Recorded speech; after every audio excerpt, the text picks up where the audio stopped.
Perkenalkan, nama saya Nikolaus Digitani Wijaya. Saya dari program studi Pendidikan Ekonomi dengan NIM 2530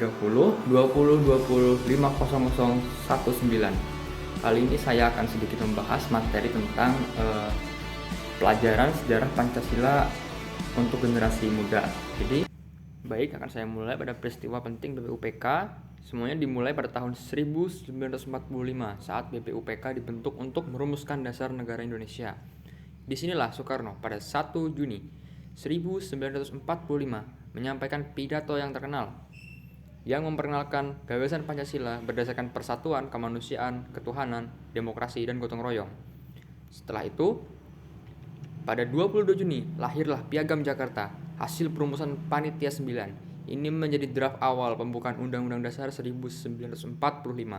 Lalu tanggal 18 Agustus 1945, sehari setelah proklamasi, PPKI mengesahkan Pancasila sebagai dasar negara. Ada sedikit perubahan supaya diterima oleh seluruh rakyat Indonesia. Dari proses awal, panjang itu Pancasila ada beberapa nilai dialog, penting musyawarah, yang dan sangat kompromi, jelas. bukan Ada keputusan musyawarah dan sepihak. toleransi. BPUPK dan PPKI penuh diskusi dan penyesuaian. Para pendiri bangsa benar-benar mencari titik temu untuk persatuan Indonesia.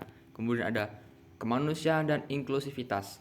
Perubahan dalam Piagam Janji Jakarta. Jepang membentuk BPUPKI dibuktikan pada tanggal 29 April 1945 bersamaan dengan hari ulang tahun Kaisar Hirohito. Sampai bilang bahwa Secara inti dari Pancasila adalah gotong royong. Artinya, Indonesia dibangun dengan kekuatan bersama, bukan individualisme.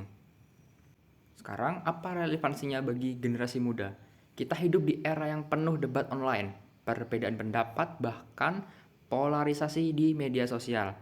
Tapi sejarah lahirnya Pancasila mengingatkan kita bahwa Indonesia berdiri karena kemampuan untuk berbeda tapi bersatu, sesuai dengan semboyan kita Bhinneka Tunggal Ika.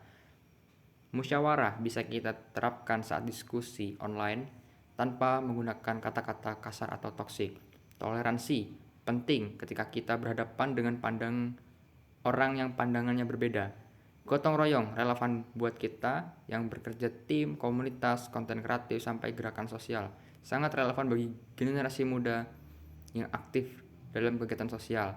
Lalu Pancasila bukan cuma hafalan untuk di sekolah, tapi juga arah atau petunjuk yang membantu kita tetap waras, tetap manusiawi, dan tetap terhubung satu sama lain di tengah dunia yang cepat berubah.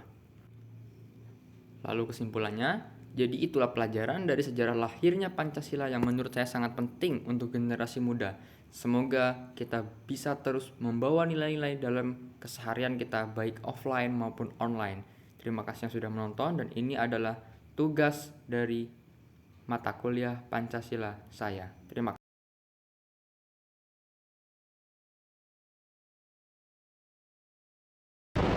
Dapat dipakainya sebagai dasar daripada negara Indonesia merdeka yang akan datang. Sudah terbukti